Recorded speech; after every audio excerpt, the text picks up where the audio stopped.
So last night I just saw the new Nicolas Cage film, Color Out of Space, and I loved it. Honestly, it's a film I've not been able to get out of my brain since I've seen it, and it's the first film by Richard Stanley I've ever seen. From my understanding, he's not made a film in over 20 years, and what a way to come back. I definitely want to check out some more of his films after seeing this one. This is a film that could have been easily mishandled by a lesser director. It could have been very generic, bland, low-budgety, boring schlock. And Richard Stanley brings such life and energy and direction into this film that honestly makes it amazing. The visual aspects of this film are mind-blowing. The cinematography and the Steadicam work in this film is phenomenal. The lighting and the coloring in this film is impeccable. I mean, it honestly plays a lot into the story, and that leads into the production design that is just absolutely insane. It's awesome. The character designs in this film are great and feel original and fresh, and honestly there's many scenes in this film that just feel beautiful yet horrifying. There's many moments in the film where the camera uses certain angles or certain tricks that is really great, that really kind of blew my mind. For an example, there's a scene where they're driving through the fog and the fog shifts from this bluish hued fog into this like purple tint,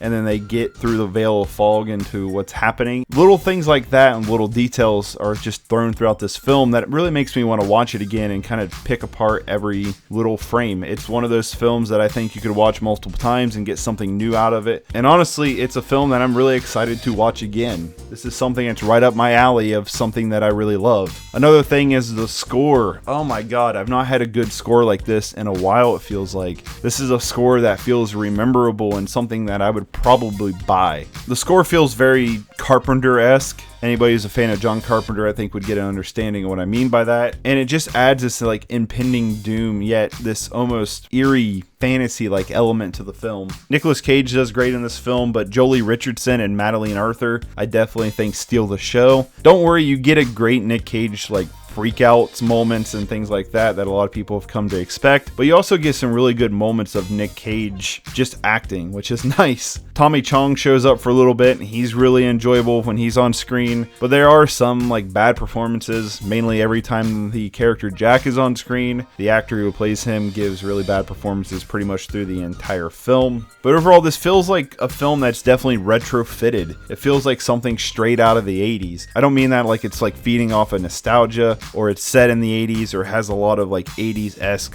themes to it, but this feels like a film that has just been plucked straight out of the 80s and released today. The way the camera moves, the way the story unfolds, the way it's edited, the way it's performed, and the whole story itself feels like something straight out of the 80s. If you're a fan of like John Carpenter style films or Roger Corman films, I definitely think you'll love Color Out of Space.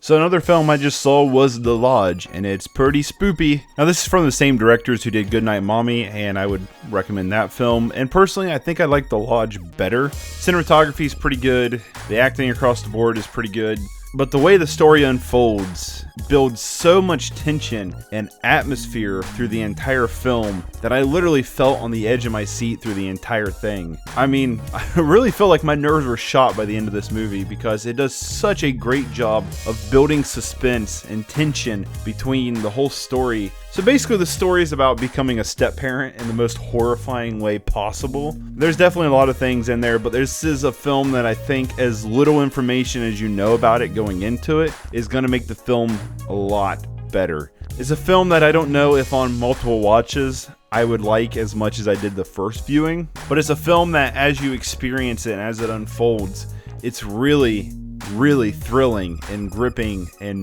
nerve-wracking. I don't think it would have quite the punch as you know what happens, but I do think there are some attention to detail that could be rewarded with a second viewing. I just don't know how often you would want to watch this film. An issue I kind of have with the film is the story itself. The setup, I guess, is kind of what I have an issue with. Without spoiling anything, it doesn't make sense for a rational parent to do what they did in this film. It doesn't really make sense to why the father had to leave his kids alone with this woman. There's some things we learn about in the story that doesn't really... I don't want to like spoil anything by saying this, but this is a genuine issue I kind of have with the film. I feel like there was other ways to separate the father from the family without doing it the way they did it, because in my head, I was like, why would you do this on this trip? This is kind of, without spoiling anything, the first time these kids have really interacted with this woman. Why would you leave them for a few days alone with them? And I don't know. And there's some other things in the story. Like I said, I don't want to spoil anything because I think you should go in as blind as possible with this one. But it was something that kind of bothered me, and it may not bother anybody else.